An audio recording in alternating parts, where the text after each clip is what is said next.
So I realized I was a little bit rude earlier. I didn't properly introduce myself. My name is Kathy Abarca.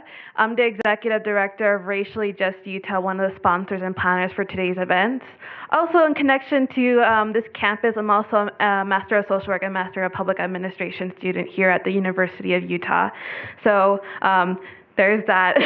I'll be here discussing, having a conversation, and trying to dig out a lot of really rich detail about one student's perspective on the school to prison pipeline. I want to say, almost like unfortunately, our guest here has a really rich experience in terms of general school pushout and the school to prison pipeline.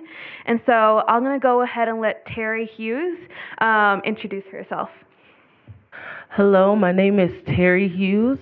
I am a education major at Weber State University, and I just want to say thank you for allowing me to be here. And just a little background story on me. I'm from Long Beach, California.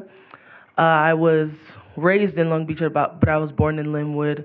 I went to Lafayette Elementary School and Washington Middle School there, and those were the two places that I experienced the most prison to pipeline push out. In elementary, they labeled me a problematic child because of my behavior. I fought a lot, and mind you, I'm in elementary, so I'm really young. I fought a lot. I went off on teachers. I did all these things, but nobody really tried to understand why. Nobody tried to talk to me. And I believe there were only two people at the school who actually cared and wanted to understand me, in which they did. So because of those two people, I didn't give up on school, because there were times that I wanted to drop out. At the age of 7, my father got sick. So from there on, I kind of became cold-hearted to the world. And people really did push me out. A lot of people told me if I was to keep going at the rate I would either be in jail or dead somewhere. And that discouraged me at the age of 7, 8, 9, 10. I didn't want to continue going to school. I wanted to stop. I didn't like going to school. I didn't like being around anyone. And in middle school, I continued my behavior. And I remember one thing that happened was my assistant principal told me that she was going to kick me out to make room for better students. And at that point, it kind of just, I shut off. I kind of just shut down. And I was like, school is worthless, and my education is worthless. I even thought I was worthless. And then I lost my father at 13. So from there on, really it just continued, and nobody really tried to figure out the reasons why. They always just labeled me problematic. I was always the problem child, and when I moved here, I was the black girl with an attitude. So I was just a statistic. They didn't pay me any mind because I was what they expected me to be. So that's just a little background on me. Okay. Like and also, just throughout the time, just again like last session, if you want to go ahead and put questions into Slido, that'll be really helpful, but I will also have the mics eventually at the end as well. So keep tight to those questions. And so I thought maybe we just start off really basic in general. Mm-hmm. So how has unequal or overly harsh discipline impacted your school experience? It made me very distrustful of any educator, because anytime that I encountered an educator, they gave me that same treatment due to what other people said about me. So it impacted me in a way that I just, like I said before, I kind of shut off to education in school. I just didn't want to be there anymore because I had the same label everywhere I went. Mm-hmm. Mm-hmm. And you said later on there was a couple people who kind of started to like pull you up. Can you maybe like compare and contrast how did those two people who were kind of like your backbone and your support compare in how they treated you and saw you as to these other educators? Well, they'd seen me as what I was. They seen me as a child with issues. It was my vice principal. His name was Matt Colmatz. And I just reconnected with him a couple months ago. But the way he viewed me was as what I was, as I said before, a child. And he knew my home problems. I was a fatherless child. My mother was a single mother. I had 5 other siblings. And then I was the middle child. So I didn't get a lot of attention paid to me. So he kind of took me under his wing, and he made me understand that it's okay that I'm acting out because of what I'm doing or dealing with. But he also tried to show me that there are better ways to deal with these things. Okay. And the other people, like the other educators, they just labeled me and were like, "You're never going to be anything. I don't even want to waste my time on you anymore." So they kind of just gave up on me. So you're kind of, to tie it back to our keynote, I don't know how much of that you were able to hear. It was getting back that a big part of this is actually getting to know your students and their story, and that there's always something behind a misbehavior and a misconduct to the hardest child. And am I right in saying that that gentle guidance, rather than I give up, you're this label, was helpful for you? Yes, it was very helpful, because it gave me strength in a way. It kind of made me thankful that there were people who actually cared, because I honestly thought that I was no good. And mind you, I'm in elementary at this time, so I'm really young, and my mind is very easily swayed. So if people are telling me this, I'm obviously going to believe them because I'm no older than 8. So, I mean, of course I believed them. So. Okay, I think you said around that 7 to 13 period where you're having some rough times medically in your family. Can you reflect on what behavior you were exhibiting in the classroom? And how were those signals that you were trying to give to the adults around you? And if you can kind of go back and give them instruction, what would you tell them? So the behavior that I exhibited was just very loud. I was always loud, and I feel like I did that because I was never heard at home. Because like I said, my mom had 5 other kids, and mind you, I'm the middle child. So I was just always loud. I was always disruptive. I always tried to get the attention on me. I was always like, me, me, me. And I think one thing I would tell them to do is just listen, to just talk to me. To figure out what's going on, to just ask me how my day was, or what's going on at home, kind of let me be a child, kind of let me be vulnerable with them. Okay, that's how we could kind of build a relationship with 8-year-old Terry. So in 13-year-old Terry, when you're on a really bad day, you said maybe back then you used to get into fights, on a really hard day. What could have the adults around you have done then when you're just really at an escalated point? Well, again, I think it was just, I think a conversation needed to be had with me, just to figure out why I was so angry. Because a lot of people, like I said, they just labeled me. I was just that angry black girl, especially being in Utah. There's not a lot of diversity. There's not a lot of African Americans. There's a lot of Hispanics. So when I came, I was just the new black girl.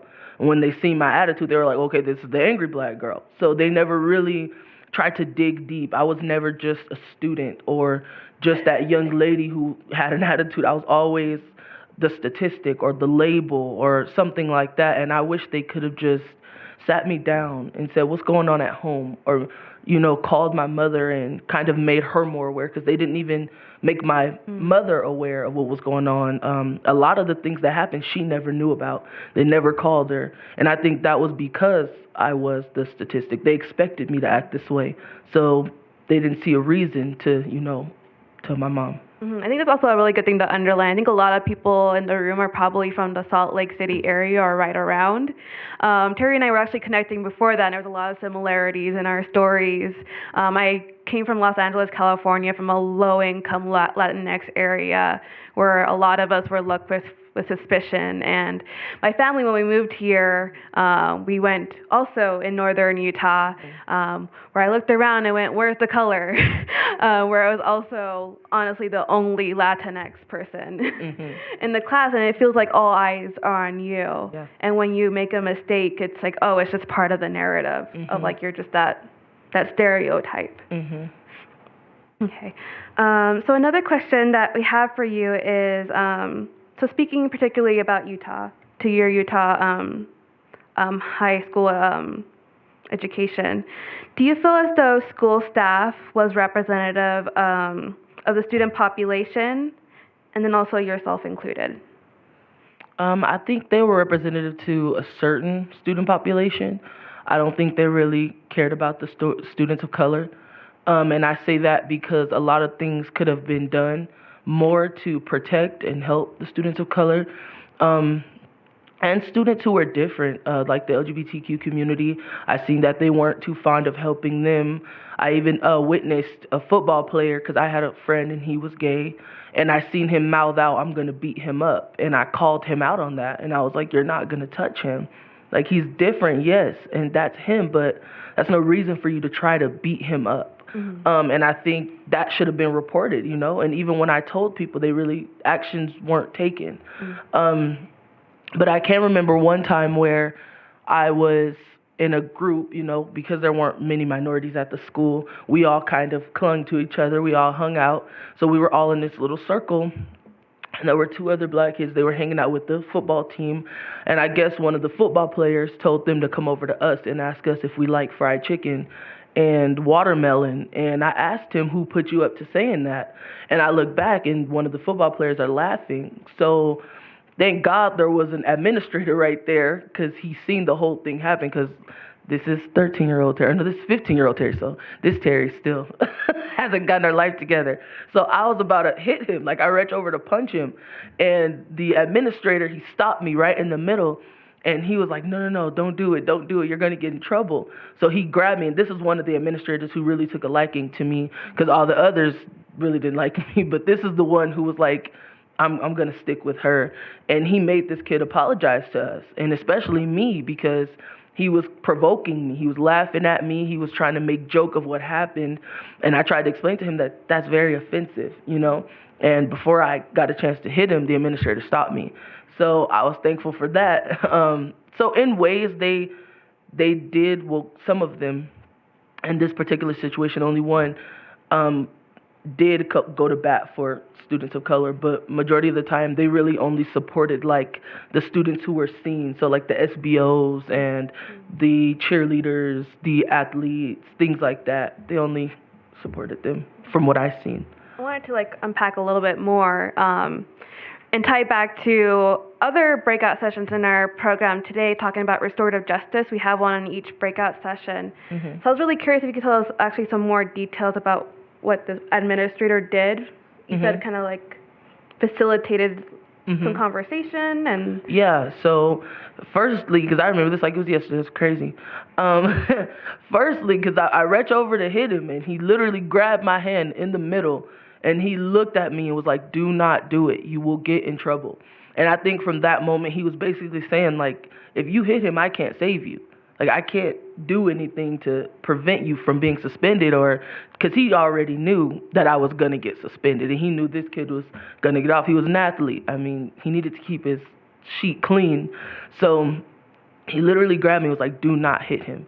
And I stopped, and he told this kid, like, he was so upset with him. He said, "Go to the office." And later on that day, I got called down to the office, and they asked me what happened. He was sitting there. They made him apologize to me. And I remember this man's name. His name was Mr. Whitaker. He was basically saying that that should never happen to anybody. And it was just ridiculous that it even happened. And I was just very thankful in that moment, because he seen what happened, one, and two, he didn't disregard it, and he didn't disregard my feelings. He was very understanding to how it made me feel, and he understood why I reacted the way I did. I don't know how much you know about restorative justice, Terry, or people in the audience know about restorative justice. This wasn't like maybe like a proper formal restorative justice practice or process. But the idea behind restorative justice and why we underline it so much in our symposium over and over again, year after year, is to build a good climate where everyone is safe and feels welcome and is included, acknowledging, like you said, like these feelings, to attempt to repair relationships at all the levels between you and an administrator that seemed to be really protecting you in that moment, between you and this other student. Some attempt at an apology was really kind of what you needed to kind of move on. Okay, so that was reflecting on how representative the school staff was. And so how comfortable were you in communicating with general school staff members? So this one administrator was really positive, but like more in general, like how did you feel in communicating with these other staff members? I only communicated with a couple of them because, like I said, it kind of gave me a distrust, especially being here, because they always had eyes on me. They always were watching me. So it kind of felt really weird trying to bring my problems to other administrators because it seemed like they really didn't care. They disregarded me a lot. They kind of just brushed me off a lot. I remember I was trying to start a BSU, a Black Scholars United, in our high school, and they would like lie to me and tell me that the principal was in a meeting. They would say like, "Oh, we can't do that here." They would say it's exclusive, and really like that gave me even more distrust because it's just like I'm trying to do something that's important to me, and you're not listening to me as a student. You should only see me as a student. You shouldn't look at my color and be offended or scared. You should see me as a child, as a student, as your student. And that's not what they see me as. So it really made me skeptical to ask for the other administrators. And I would only ask for actually that one, Mr. Whitaker, was the only one I would really ask for because all the rest were very biased and they were very fake. They would smile in my face and then talk about me behind my back, but he was the only one who really went to bat for me. So would you agree with our keynote who's kind of saying, we build these relationships, it matters so much, these daily little interactions? Yeah, it does matter. And speaking from experience, the little things that he did, he never did anything drastic. It was just like the little conversations that we had. The fact that he wanted to know how my day went or how class was going or how my academics looked or how could he help me, who could he get me in contact with for help, for more help. Those little things kind of built our trust and our relationship from there on, and that really made me grateful for him. And that it was genuine. It wasn't and now I say, how was your day, Terry? Yeah, it wasn't, it didn't feel scripted, because a lot of the times, our principal or other principals, they would feel forced to do it. They'd be like, "Oh, how are you doing?" And it's just that's not welcoming at all. I don't think you wanted to ask me how I was doing. I think you feel forced to ask me. But him and then another teacher, his name was Lauren Harris. He really was the reason why I kind of turned my life around, because he dug deep into who I was. He was a creative writing teacher, and he literally could tell through my writing what I was going through. And I didn't know that he knew what I was going through. I wrote about something, and he was like, "You lost someone," because I lost my brother when I was 16. He passed away, and I was writing about it, not even knowing I was writing about it. And he told me I lost someone, and I literally went on a rampage. I acted out. And he was like, "What is going on?" So he took me outside, and I just broke down right there. And I loved how he understood that my actions weren't coming from a place of anger, but it was coming from a place of hurt. And he knew that. And he didn't send me to the office or get me suspended. He simply talked to me, and that helped me out a lot.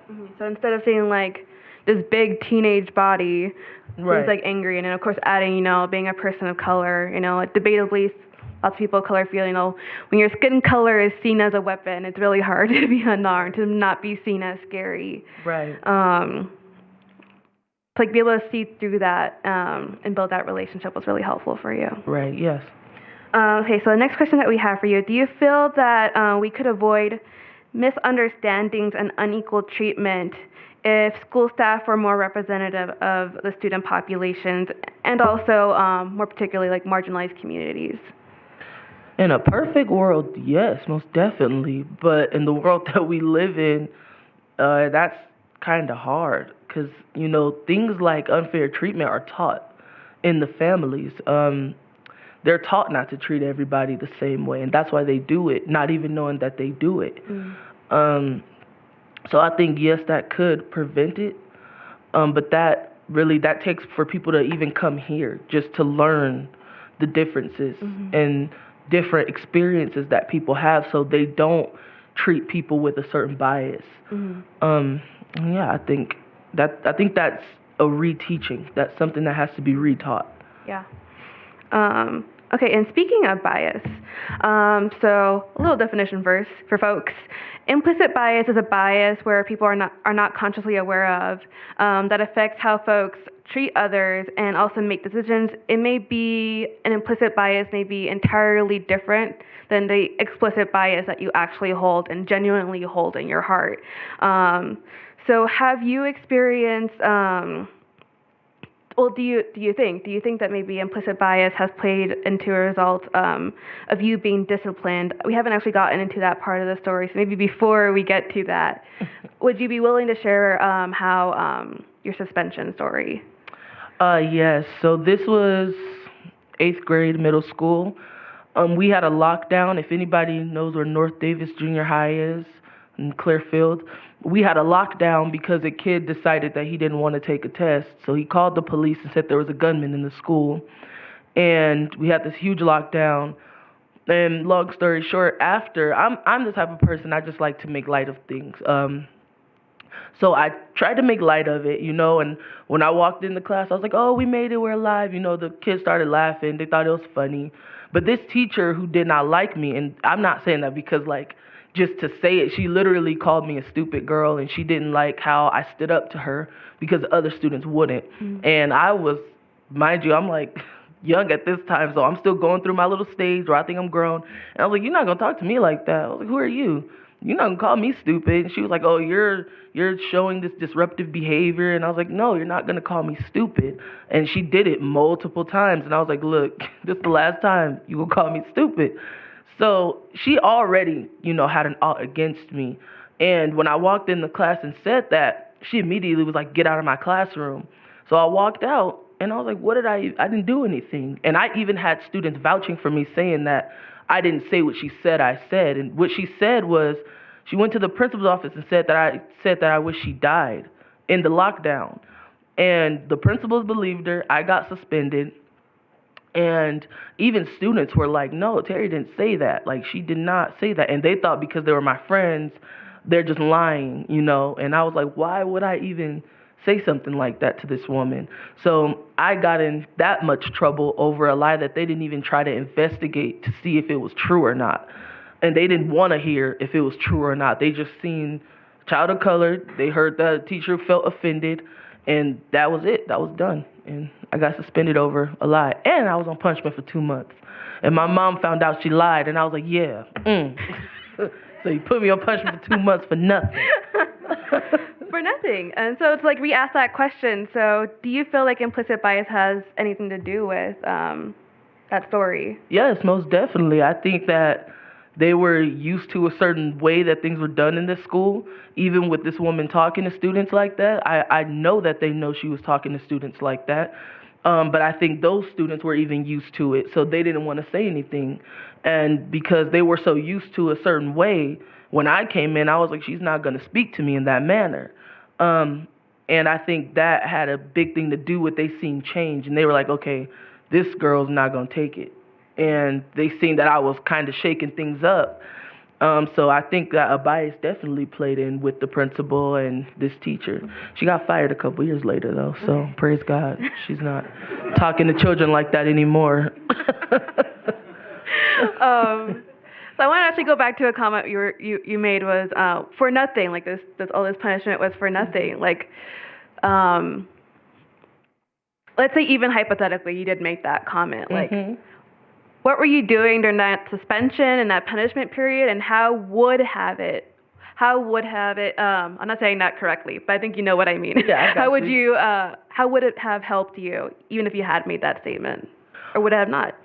I think it wouldn't have made a change. Even if I made the statement and still got that punishment, I think, again, nobody tried to figure out why. Because if I had made the statement, nobody knew that she was calling me stupid almost every day in class. So, that's a reason, I would never wish death on anyone. But if I were to, I'm pretty sure there would be a reason as to why. And that would have been my reason if I said it. Because she would call me stupid every day. She wouldn't listen to me. Anytime I raised my hand, she did not pick me.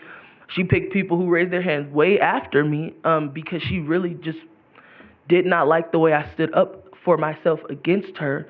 So I think that, it wouldn't have made a difference. And what I was doing in that time period was my mother made me go to the food banks and do hard manual labor, and I was like, this is why I don't like manual labor today.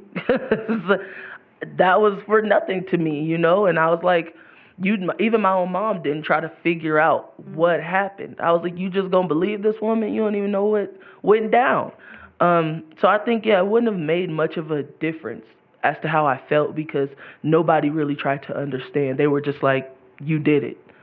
I wonder if you can dig into that a little bit more. You're saying even your mother Mhm. wasn't like even asking for your story. Mhm. Like, do you remember back then, like how did that make you feel? Like Mhm. the administration Mhm. just took this teacher's word. This Mhm. teacher's obviously mistreating you, Mhm. and your parent isn't Mhm. listening to your story. Like, how did you feel? It made me feel powerless, honestly. It made me feel like I did not have a voice at all. It made me feel like I didn't want to speak anymore because nobody was listening. Even when I tried to say I didn't do it, nobody cared. Nobody listened. Only my peers listened because they were there and they know what happened. They know what was said. So it really just made me feel really powerless. It made me feel like I was just there. I was existing. I wasn't really doing anything. And what do you think were like the consequences of that? Did you like just put your head down after? Like Mhm. what happens after you start feeling that way? After that, I think my disruptive behavior got a little more, crazy. Mm. Because I felt like I was not being heard. I thought I had to be even more loud and even more disruptive, and I thought I had to make people pay attention to me because nobody ever would. So I think that's what kind of took a toll there. Okay. Okay, great. Let's see, what time are we at? Okay, I think we're still good. So one interesting aspect of the school to prison pipeline is where you mix gender into it, and also when you mix gender and the intersection of race. Mhm. So this next code kind of gets into some of that. So dress code is something that Utah have received national attention for. So how do you feel that you or others have been unfairly treated regarding school dress codes? Um, I don't think it was ever a problem for me just because I am plus size. So I mean, they can't do anything to hide my shape. But as a black woman, everybody knows, us black women are just full figured. A lot of the times we have bigger boobs, bigger butt, wider hips, and they really didn't say much to me. But a friend of mine, she wore some sweatpants, and they said that her butt was too big for the sweatpants. And I'm just thinking like, y'all gotta be looking real hard to see that her behind is too big for these sweatpants. Like that is perverted. Why are y'all even looking there? One, and two, when she asked, 'cause I wore sweatpants all the time. I wear leggings all the time. And she was like, well, what about Terry? They were like, Terry's a different story. I was like, well, what does that mean? For what? That was my first thought. What is that supposed to mean? And secondly, I was just like, that's still not fair. She can't control the way her body looks. And another thing that I didn't understand was the whole hoodie concept, like they were talking about earlier. I really didn't understand why people couldn't wear their hoodies, and they never messed with. I'm gonna just say it, guys. They never messed with the white students. Like the Caucasians, they would leave them alone. One kid came in a full trench coat, like I mean, decked down, and they never messed with him. But my friend was sitting there with his hoodie on at the table, just with his head down, chilling, and they were snatching his hoodie off, like trying to make him take it off. So me and all my other friends, we put our hoodies on and we all sat with him and we were like, we're not taking our hoodies off. So we kind of took a stand. So I just didn't understand the dress code when it came to certain people because they only enforced it on certain people. Mm-hmm. So I didn't get that, if there's going to be a dress code, it needs to go towards all students, not just some students. Mm-hmm. Awesome. So, yeah. Great. Let's see. So what would you like to see done? And what resources do you think schools need, Mhm. or maybe the community needs, to stop the school to prison pipeline? I think more communication between students and teachers needs to be enforced in schools. And another thing is, I think that they need to stop treating students like robots. Like we're not perfect. And like even in the session earlier, our brains aren't even done developing. So how do you expect us to make all these decisions with no guidance? Because a lot of the times we don't get guidance. I didn't get a lot of guidance. I was just kind of left out, to make my own decisions. And I didn't even know the decisions I was making, let alone I was going through a lot of loss and a lot of pain and a lot of depression. So a lot of my decisions that I made were based off of emotion. And I didn't have many people to kind of guide and lead me. And the few people that did, it was hard for them because they had 24 other students, not just me. So they couldn't, just focus on me. And I think that the resources, like a lot of teachers need to be here. A lot of teachers need to come out to these things and understand what's going on in their schools. Because, like we were talking about the implicit bias, a lot of teachers have that. They don't expect for students to act this way because they're so used to a certain way, and especially the areas. So, like in Clinton, a lot of the students aren't as, I'm not going to say bad, but a lot of the students don't act out as much as the students at Ogden High or something like that because of the places that they're in. So I think a lot of teachers need to understand that there are resources for them just as well as there are for us. And this is one of the resources. They need to come to more things like this because the world is changing, School is changing. Laws are changing. Bills are being passed. Different things are happening. And we can't hold on to the same mindset that's been had. And I am an education major, so once I do become a teacher, I want to enforce that change. I want other teachers to see me and understand that I love my students. I love kids. I want to teach 11th grade because I think that is the turning point. That was my turning point. So I want to be that creative writing teacher or that history teacher for a student who's going through, because a lot of the times, like they were saying earlier, the hair color, the hoodies, even shoes, clothes, it is us kind of reaching out to the teacher saying, help me, or what's going on in the home. A lot of students are being abused, being hurt, molested, all these things. And teachers can help. You know what I mean? There's a superpower that teachers even have. I think teachers are underpaid for the jobs that they do because they sculpt the future. And I think teachers need to be paid a little more. You know what I mean? We need to have a little bit more because we're sculpting the future, but it's the way that we sculpt the future. And we just need to, I'm saying we because I'm going to be a teacher one day. So as teachers, we need to understand that things happen to these students, and we are students, but we're still people. We have lives, and a lot of the times our lives are a little harder than most. And they think because we're adolescents or, teenagers, or we don't go through anything, it's just a test, or it's just this, or it's just that. But that test can be a reminder of something. It can be a trigger for something. That anxiety is a trigger. You know what I mean? Even a student or a teacher or a principal raising a hand to a student, like when he snatched my friend's hoodie off, that could have been a trigger for that student. He didn't know if that student was being abused. He didn't know if that student's father or mother was hitting him or talking down to him. Those are triggers to a lot of people. And I think that's what a lot of educators need to understand, is that we are people. We're just little people, We're young people going through this world just like they're going through this world.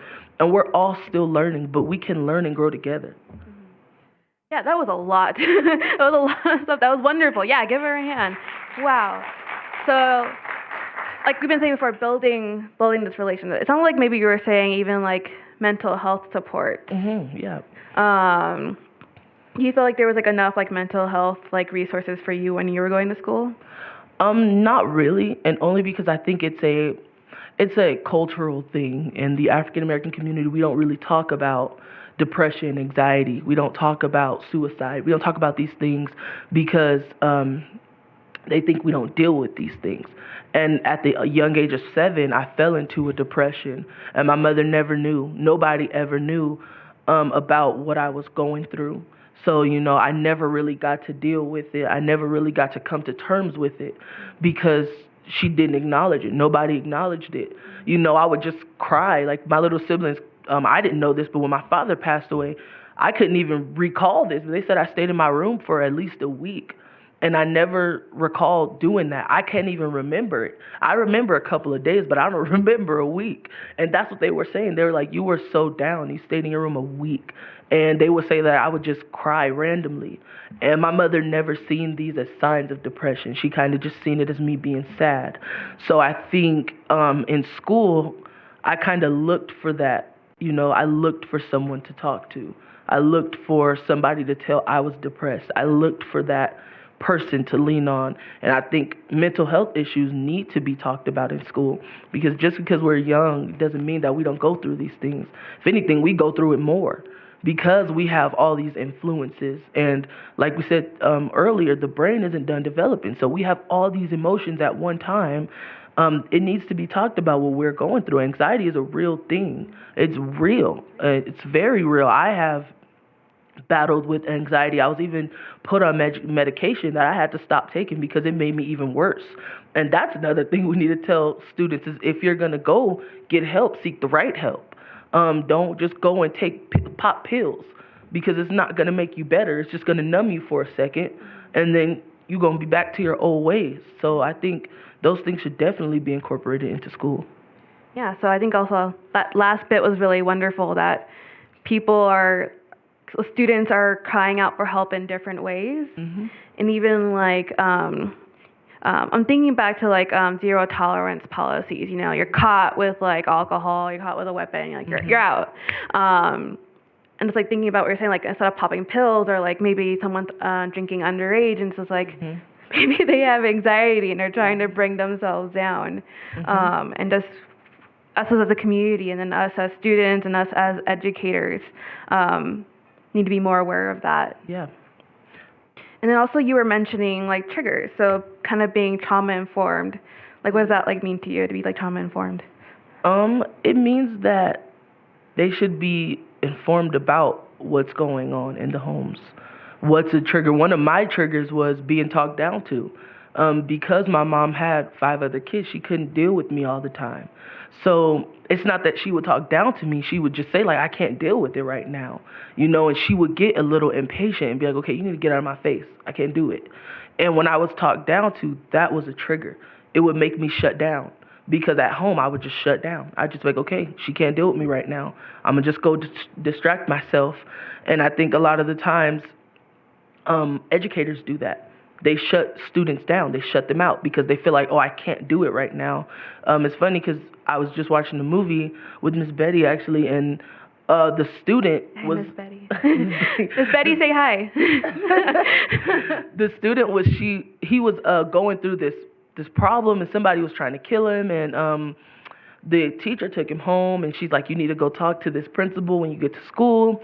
And he goes and tries to talk to the principal, and the principal said because he didn't knock before he entered, he couldn't talk to him. And the student left, and later on that day, he was shot and killed. And that, to me, was just like, you didn't even try to take the time to understand him. Because he didn't knock, you didn't allow him to speak to you. And because of that, he is lifeless. Like, that could have been prevented. And I think those are the things that educators need to be aware of. Those are the triggers. Those are the traumas. Just that, urgent busting of the door, like I'm going to push your door open because I need you. Those things are the triggers or the traumas, or even a sign. You know what I mean? Because he drastically busted the door like that, that should have been a sign that something was really wrong. And a lot of times educators take that as, oh, this is just a disrespectful student. They don't understand boundaries, or they're not understanding that they should be adults and learn respect. And a lot of times that's not being disrespectful. It's just a cry for help. So I think, yeah. Wonderful. You have a really amazing transformation. You were saying, like, I was distrustful of all the educators, all these adults around me. I felt really misunderstood and silenced. And now you're in education. Now you're an education major. The irony. What happened? I think it was just a turn of, like I said, the few people in my life that kind of told me I wasn't worthless and that I could be somebody. And I did not have the best academics. And it was funny because a lot of the people in my school would be like, how are you so smart, but your grades are trash? Like literally, because I started a program at my school. I never named it, but I would just do like little class visits about Black history and table. And they were like, you are so intelligent, but your grades say nothing like that. Like, your grades are just trash. How is this? And I think it was just from years and years and years of not caring. And when I finally started to care around 11th grade, it was kind of too late for me. Like, okay, now your GPA shot. Like, all you can do is graduate. Like, get out of high school and go to college. So I think what happened was those few people, especially my cousin, she really, really, really pushed me. Like, even now, it gets annoying sometimes, but it's like, I know she cares. So I don't disregard it. Like, I love it when she pushes me because it reminds me that I can be somebody. I will be somebody. And yeah, that's just what happened. People were just like, dude, you're not trash. You are you are full of worth. You have so much to offer the world. And I'm thankful for that because I love to write and I show that through my writing. I show that through my passion for my different things that I do, like Black history and writing and singing. I show that through all of these things, and people are just like, "You are not trash." And as they started to believe in me, I started to believe in myself, and I think that was the turning point to when I finally told myself that I was not worthless, and that I could be anything that I wanted to be. And I think that right there just turned me, and I was like, okay, I'm gonna do this. I'm gonna do it right. I'm gonna ride till the wheels fall off. I believe you. But like, why? But why education after all that? That trauma inside the school. Why education? I think because I don't want another student to have to go through what I went through in order to, get to this point. I don't want them to have to go through being silenced, and I don't want them to have to go through being depressed or by themselves. I want them to have someone. So if I can just reach one or two students, that would just humble me as a person. And even now, a lot of adolescents look up to me. I didn't even know that they did. They told me that I shouldn't stop this Black History program because they looked up to it. A lot of people were saying it should be a class. And I was like, oh, I don't have time for that. I am a student myself. But I didn't know that many students looked up to me, and I never really kind of put it out there because I don't like to sound cocky, so I was just like, oh, it's nothing, but they were like, no, this means something to us, especially the students of color. They were like, this is something that you don't see in Utah, especially by a student. You don't see that these things happen because of a student. So I think I know that I want to be in education because of the turning point that I had for myself and the people that were in my life, and I want to be that for somebody one day. Amazing. I know before we came here, we talked a little bit about like your vision, like what you want to do after graduation. Why don't you share your vision? What do you want to do? So I do want to become a teacher in an inner city, probably in Georgia or Washington somewhere. And after that, during that, I want to open a youth center for at-risk and homeless youth.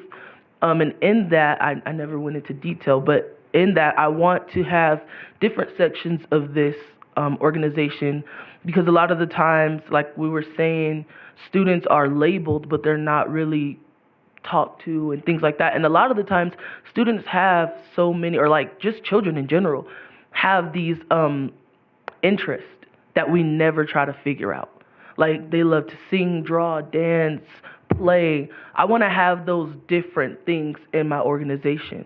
And I want it to be like a writing lab, a music lab, things, to where they can circle around and see what they like. Because once I found out what I liked, I did it, and it kind of helped me get through. It helped me deal. It helped me cope. So I think in that organization, if they can do that, I think it would just help them all the more. And then it would teach them what they want to do with their lives. It would show them what they want to do with their lives. Because through writing, I found out that I wanted to be an education major. At first, I wanted to be a lawyer, but I found out that lawyers have to lie a little. And I'm not a good liar. Like, if I know you did it, I'm going to say you did it. Like, I'm not going to try to defend you. I'll be like, look, dude, you could take a deal. Because there's no way. You are on camera. They have documents. So at that point, I was like, yeah, I'm not going to be a good lawyer. I'm never going to get clients. So through writing, I found out that I would be a great educator because, like I said, a lot of students look up to me, and I was a student at this point. So I was like, why do you guys look up to me? Like, I'm just like you. And even they were like, no, Terry, you're going to be somebody. You know what I mean? So I was thankful for that, and I think that's what really made me want to become an education major is my writing and seeing that I could change lives. Wonderful. That's really amazing. Can you give a round of applause? Yeah? I think we have some questions. Yeah? We have a ton of questions, so obviously we don't have a ton of time to... We have to like 11:40? I think 11:30 is when it's scheduled for, but you know what? I want to hear what you have to say to all Went these to questions. 11:40. I think it's worth it. We can change things around a little bit schedule-wise. a lot of people I want to note that a lot of people have been saying, like, thank you for being here and thank you for taking the time to have this conversation with all of us, because it's so important that we're actually having somebody who's been impacted by the push out of students who who is willing to, like, speak about your experience. So we're all very grateful that you're here.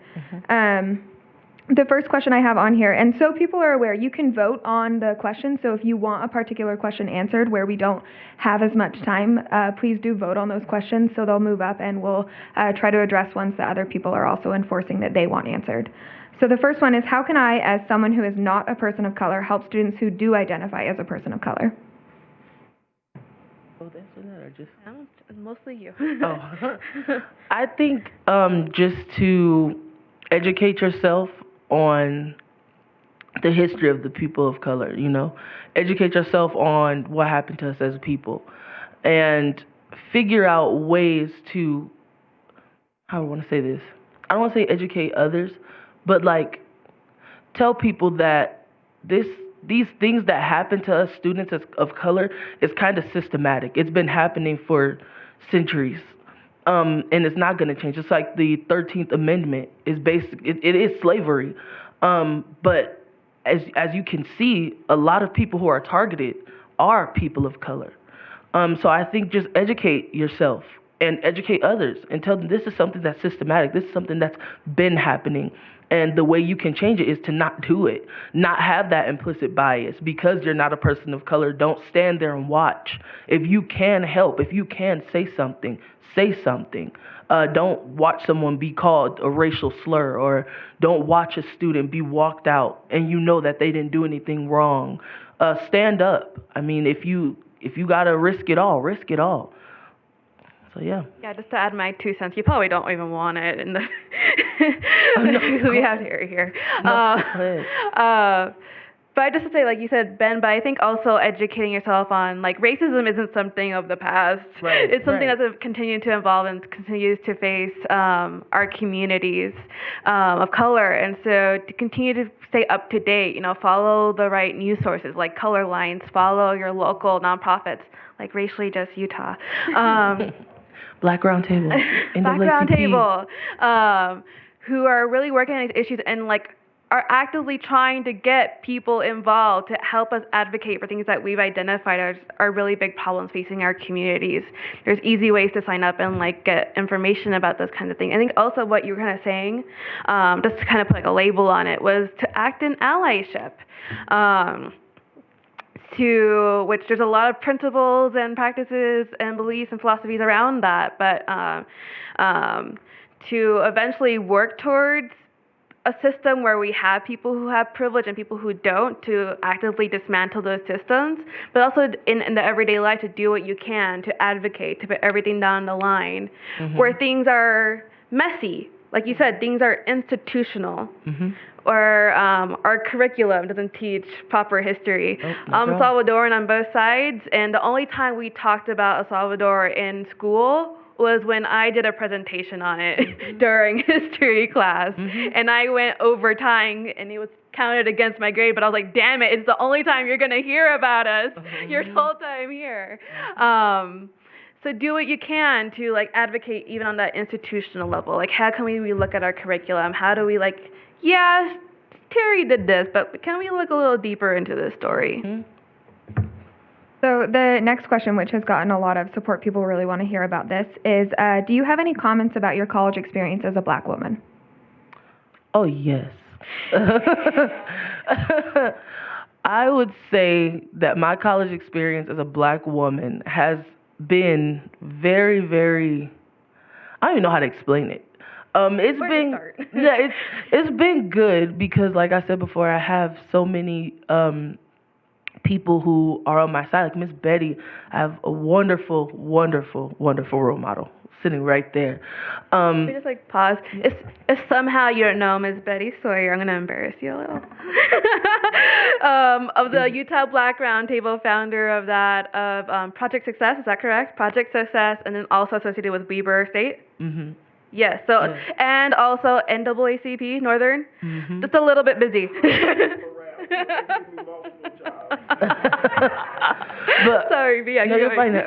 She is my role model, my example. So it's been good on that spectrum, and it's also been good because I've had lots of opportunities open up to me because there's not really many black people on campus, and there aren't really many black people on campus who, want to, do something, advocate. There's not many. There's some, but not many. But it's kind of been bad on another level because there's so much ignorance, and I never noticed it, especially I went to 2 PWIs, and those are predominantly white institutions. I went to 2 of those, and I just could not believe the things that were being asked. I was mistaken for being she thought I was straight from Africa. My professor, she was like, we're going to be talking about your heritage, your culture, and your language and all. And I'm just like, lady, I was born in I was born in Linwood, California. I was from here. I'm with you. I pay my taxes like you pay your taxes. You didn't have a lion for a pet? I'm just listen, I didn't. And she thought Africa was some desert island. She's like, oh my goodness, I just want to know about your tribe. I was like, lady, I'm not about to play with you. So I definitely been through some experiences with people asking me can I touch your hair, or how do you wash it, or I'm just soap. I mean, shampoo, conditioner, just what do you mean? So I've dealt with a lot of ignorance being in college, and it's more broad in college because in high school, you have people to, I was saying earlier, that one counselor was there, but in college it's a free-for-all, so you don't have anybody. You can just be like, hey, they said this to me, or they did this to me, you know what I mean? You have to kind of just deal with it or stand up for it. So yeah, being in college as a black woman, it has been a trial, but it's also been very rewarding because as a black woman, I'm not expected to go to college. I wasn't expected to go to college. A lot of people didn't expect me to make it, especially being from Long Beach, California. A lot of people didn't expect me to further my education and be even here at this point. If people see me from elementary and middle school, they probably be in awe of the person that I am now. So I'm just thankful for college in a way because it was that point, that 11th grade, 12th, then college that really changed me and shaped me. And it's taught me a lot of responsibility. It's taught me that you don't get much sleep. It's taught me that you have to be resilient. You have to be persistent, and you have to be strong because people are going to say things to you. People are going to do things to you. But you have to have that thick skin, and it's life. When you go to a workplace and your boss is this way, you're not just going to quit. Especially if you're making money into something you want to do. You can't just say, okay, I'm going to leave every job because there's ignorance. You kind of just have to stand up for yourself and say, this isn't right, something needs to be changed, and if it isn't changed, we're going to take another step. But I'm thankful for college, especially being a black woman, because I wasn't expected to do it. So I broke a barrier, especially being a first generation. I broke that barrier, and I'm proud of breaking that barrier, and I'm proud to be a black woman in college, even with all the ignorance. I take it for a grain of salt. Ignorance is taught to some people, and it's that implicit bias. They don't know that they're doing it. They're just used to doing it. So, I don't count it to their hearts. I count it to their heads, It's just something that they think is okay. So, I try to educate in any way that I can. But, if they're just in that mindset, they're in that mindset. There's nothing I can do to change it. Well, there is something I can do. I can continue to be myself. But, if they want to continue to think like that, they can. But I'm just thankful to be a black woman in college because I'm showing other young black women that it's not impossible. And there are other black women showing me that it's possible to get your master's, your bachelor's, your associates, your doctorates, and be yourself. Wear your natural hair. You don't have to perm your hair. You don't have to lighten your skin. You're beautiful the way you are. And that's what I want to advocate for black women in college, to be yourself, unapologetically black. Do not apologize for who you are or what you stand for.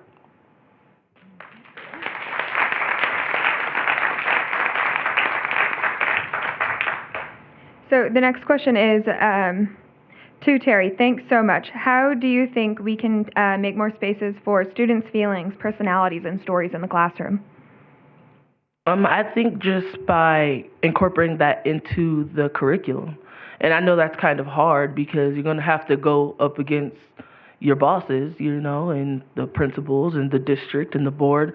But there's one show that I liked. Who's ever seen Boys Meets World or Girls Meets World, something like that?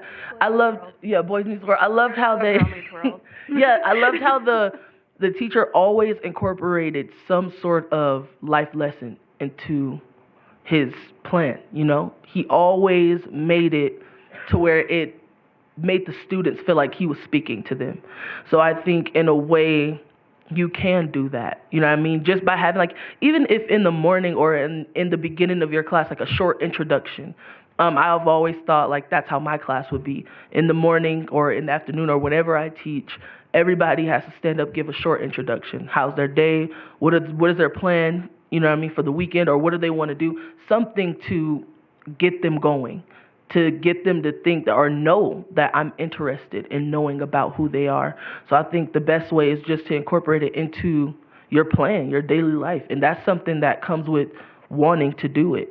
Because a lot of teachers, they can say they will, but some of them just want to get in and get out. You know what I mean? They want to teach the plan, and they're like, okay, see you later, get the homework done, turn it in. That's an easy A.